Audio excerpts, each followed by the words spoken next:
أعوذ بالله من الشيطان الرجيم بسم الله الرحمن الرحيم رب اشرح لي صدري ويسر لي أمري واحلل عقدة من لساني يفقه قولي اللهم إني أسألك علما نافعا ورزقا طيبا وعملا متقبلا سبحانك لا علم لنا إلا ما علمتنا إنك أنت العليم الحكيم اللهم لا سهل إلا ما جعلته سهلا وأنت تجعل الحزن إذا شئت سهلا السلام عليكم ورحمة الله اللهم صل وسلم على نبينا محمد আল্লাহ সুবহানাহু ওয়া তাআলার সুন্দরতম নামগুলোকে বলা হয় আসমাউল হুসনা। আল্লাহ সুবহানাহু ওয়া তাআলার এই সুন্দরতম নামগুলো জানার মাধ্যমে আমরা আমাদের তাওহীদের একটা অপরিহার্য অংশ আসলে ফুলফিল করছি। তাওহীদের ৩টা অংশ, আল্লাহর উপরে বিশ্বাসের ৩টা পার্ট আছে। একটা হচ্ছে রুবুবিয়া, আল্লাহকে রব হিসাবে স্বীকার করে নেওয়া। আরেকটা হচ্ছে উলুহিয়া, আল্লাহকে ইলাহ হিসাবে মেনে নেওয়া। আরেকটা হচ্ছে আল্লাহর গুণবাচক নাম অর্থাৎ আসমাউল হোসনাগুলো জানা এবং সে অনুযায়ী আল্লাহকে চিনার চেষ্টা করা। এই ৩টা কাজ কমপ্লিট করার মাধ্যমে আমরা আসলে তাওহীদের শিক্ষাকে আমাদের জীবনে নিয়ে আসতে পারি এবং সে কারণেই হচ্ছে আল্লাহ সুবহানাহু ওয়া তাআলার এই সুন্দরতম নামগুলো সম্পর্কে জানা, বোঝা, সেগুলো নিয়ে চিন্তাভাবনা করা এবং সেইভাবে আল্লাহ সুবহানাহু ওয়া তাআলাকে ভালোবাসাটা হচ্ছে মুমিন হিসাবে আমাদের জন্য অত্যন্ত গুরুত্বপূর্ণ। এবারে রমাদানে আমরা আল্লাহ সুবহানাহু ওয়া তাআলার বেশ কয়েকটি গুরুত্বপূর্ণ নাম নিয়ে আলোচনা করব, যেন এই নামগুলোর মাধ্যমে আমরা আল্লাহ সুবহানাহু ওয়া তাআলার সাথে নিবিড় সম্পর্ক স্থাপন করতে পারি, তারকে চিনতে পারি, তার ক্ষমতা সম্পর্কে জানতে পারি এবং পরিপূর্ণভাবে তার কাছে আমরা নিজেদেরকে সমর্পণ করে দিতে পারি। প্রথমেই আমরা যে নামটা নিয়ে আলোচনা করব সেটি হচ্ছে আল মুহয়ি। আল্লাহ সুবহানাহু ওয়া তাআলার সুন্দরতম নামের মধ্যে একটি নাম হচ্ছে আল মুহয়ি। আলহামদুলিল্লাহ, আল্লাহ সুবহানাহু ওয়া তাআলার অশেষ রহমতে কিছুদিনের মধ্যেই আমরা রমাদানে প্রবেশ করব। এটা হচ্ছে সারা বছরের মধ্যে সুন্দরতম একটি মাস, যেই সময়ে হচ্ছে আল্লাহ সুবহানাহু ওয়া তাআলা বেহেশতের দরজাগুলোকে খুলে দেন, জাহান্নামের দরজাগুলোকে বন্ধ করে দেন এবং শয়তানকে শৃঙ্খলবদ্ধ করেন। এই রমাদানে পৌঁছতে অনেকেই হয়তোবা আমরা পরিশ্রান্ত, ক্লান্ত, আমাদের মাথার উপরে বিরাট বোঝা নিয়ে আমরা এই রমাদানে প্রবেশ করতে যাচ্ছি। আমাদের হার্ট ব্রোকেন হতে পারে কোনো কারণে এবং আমরা আল্লাহ সুবহানাহু ওয়া তাআলার সাথে যেভাবে কানেক্টেড হওয়া দরকার এই রমাদান মাসে সেরকম কানেক্টেড এখনো ফিল করছি না। তো আমাদের যে ইন্টারনাল স্টেট, সেই ইন্টারনাল স্টেটকে জাগরুক করার জন্য, আরও বেশি আল্লাহ সম্পর্কে সচেতন করার জন্য, আল্লাহর নৈকট্য লাভ করার জন্য, আমাদের অন্তরের যে নামনেস, আমাদের অন্তরটা যে কোনো ধরনের রিঅ্যাকশন প্রকাশ করতে অক্ষম হয়ে যাচ্ছে, আমরা যে আল্লাহ সুবহানাহু ওয়া তাআলাকে যেভাবে চিনা দরকার, যেভাবে ভালোবাসা দরকার সেটা করতে পারছি না।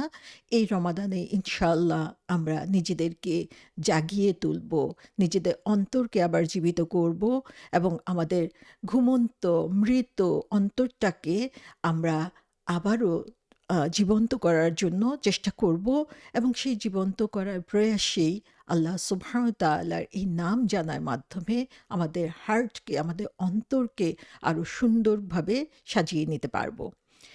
আল্লাহ সুবহানাহু ওয়া তাআলা আমাদেরকে এই হার্ট, কল্ব দান করেছেন। আমরা যদি আমাদের এই অন্তরকে সঠিকভাবে ব্যবহার না করতে পারি, যে জন্য আল্লাহ সুবহানাহু ওয়া তাআলা এটাকে সৃষ্টি করেছেন, তাহলে এর উপরে মরীচিকা পড়ে যাবে, রাস্ট পড়ে যাবে। সো আমাদেরকে আমাদের অন্তরের জন্য কিছু এক্সারসাইজ করতে হবে, যেই এক্সারসাইজটা আমাদেরকে আল্লাহর পথে চলার যে ম্যারাথন দৌড় আমাদেরকে এই দুনিয়ার বুকে দিতে হচ্ছে, যে অল্প সময়ের মধ্যে আমরা কত বেশি পুঁজি অর্জন করতে পারি সেই চেষ্টা করে যাচ্ছি, সেই চেষ্টাটা করাটা সহজ করে দিবে। একজন মানুষ যখন আ সহজ সরল পথ কোনটা চিনে না বা সেই পথে চলার জন্য যে শক্তি দরকার, সেই শক্তি তার মাঝে থাকে না। পাগুলো দুর্বল হয়ে পড়েছে, অন্তর ভারাক্রান্ত হয়ে পড়েছে। সেই সময় তার অন্তরকে আল্লাহর দিকে এগিয়ে নিয়ে যাওয়ার জন্য আল্লাহর এই নামটা হচ্ছে অত্যন্ত গুরুত্বপূর্ণ। এটা কোনো ব্যাপার না যে আমরা কিভাবে আল্লাহর দিকে এগিয়ে যাচ্ছি, কিভাবে কত দ্রুত এগিয়ে যাচ্ছি, বরং ব্যাপার হচ্ছে আমরা এই পথে লেগে রয়েছি এবং আমি এই পথে চলতেই থাকবো শয়তানের অসওয়াসা, আমাদের নফসের অসওয়াসার এগেইনস্টে যুদ্ধ করে। আমরা যারা শীতপ্রধান দেশে থাকি বা যেখানে স্নো পড়ে, বরফ পড়ে, তাদের জন্য এই যে ছবিটা, সেই ছবিটা হচ্ছে খুবই কমন একটা জিনিস আমরা দেখে থাকি, কিন্তু অনেক সময় আমরা চিন্তা করি না যে আমরা কি দেখছি। আমরা এখানে দেখতে পাচ্ছি যে শীতকালে যখন সমস্ত কিছু বরফ দিয়ে ঢেকে যায়, গাছগুলোকে দেখে মনে হয় যেন সমস্ত পাতা ঝরে মৃত একটা বস্তুতে পরিণত হয়েছে। মনে হয় যেন এর মধ্যে কোনো জীবন নাই, শুকনো খটখটে হয়ে আছে। সেই সময় আমরা দেখি একটুখানি যখন বরফ গলতে থাকে, একটুখানি যখন টেম্পারেচার বাড়তে থাকে, সেই সময়ই অবাক করে দিয়ে আমাদেরকে সেই গাছগুলোর মধ্যে একটু একটু করে পাতা বের হতে থাকে। সেই মরা গাছগুলো আমরা দেখি একটু একটু করে সবুজ হচ্ছে। সেই ঘাসগুলো আমরা দেখতে পাই যে একদিনের মধ্যেই কেমন সবুজ হয়ে পড়েছে, সেই মৃত অবস্থা তাদের মধ্যে দেখা যাচ্ছে না। এবং সেই গাছগুলোর মধ্যে আমরা দেখি আমাদেরকে আরও বেশি সারপ্রাইজড করে দিয়ে যে সেগুলোর মধ্যে ফুল ফুটতে যাচ্ছে। সো এই যে আল্লাহ সুবহানাহু ওয়া তাআলা প্রতিনিয়ত আমাদেরকে দেখাচ্ছেন সময়ের পরিবর্তনের সাথে সাথে মৃতপ্রায় জিনিস কিভাবে জীবিত হয়ে আসছে। একটা বীজ যেটার মধ্যে আমরা জীবনের কোনো ধরনের আ প্রতিচ্ছবি দেখতে পাই না, সেই বীজটা থেকে কিভাবে আ মাটি ফুঁড়ে চারা বের হয়ে আসছে। সেই গাছগুলোই, যে গাছগুলোকে দেখে মনে হচ্ছিল যে এগুলোতে কোনো প্রাণ নেই, সে গাছগুলোই কেমন সবুজ হয়ে যাচ্ছে, ফুলে ফুলে ছেয়ে যাচ্ছে। এই যে পরিবর্তন, এই পরিবর্তন কি আমাদেরকে কারো কথা মনে করিয়ে দেয়? অথবা আমরা মনে করি যে একটা ডিম ফেটে যখন সেখান থেকে একটা মুরগির বাচ্চা বের হচ্ছে, আমাদের প্রতিনিয়ত আমরা এই জিনিসগুলো চোখের সামনে দেখতে পাচ্ছি। কিন্তু একটা ডিমকে দেখে কখনো কি বুঝার সুযোগ আছে এর মধ্য থেকে এরকম সুন্দর ফুটফুটে একটি বাচ্চা বের হয়ে আসতে পারে? এটা তখনই সম্ভব যখন আমরা আল্লাহ সুবহানাহু ওয়া তাআলার দেওয়া এই নিদর্শনগুলোকে নিয়ে চিন্তা করব এবং এই চিন্তার মাধ্যমে আসলে আমাদের যে সোল, আমাদের যে রূহ রয়েছে, সেই রূহকে আমরা আসলে এখানে জীবিত করছি। এবং সেটা এমনি এমনিই হচ্ছে না, সেটা এই কারণেই হচ্ছে, সেটা হচ্ছে আমাদের আল্লাহ আল মুহয়ি, যিনি হচ্ছেন এই জীবন দানের মালিক। তিনিই হচ্ছেন এই মৃতপ্রায় জিনিসকে, মৃত জিনিসকে তিনি আবার জীবন দিতে পারেন। যখন মাটি শুকনো খটখটে হয়ে আছে, যেখান থেকে মনে হয় না যে কোনো ফসল আসবে, সেই মাটিতেই এক ফোঁটা বৃষ্টির পরেই দেখা যায় যে কি সুন্দর করে সেখান থেকে জীবন বের হয়ে আসছে। তেমনিভাবে তিনি হচ্ছেন আল মুহয়ি, যিনি আবার আমাদেরকে রিভাইভ করতে পারেন। আমাদের মৃত্যুর পর আবার তিনি আমাদেরকে একত্রিত করতে পারেন।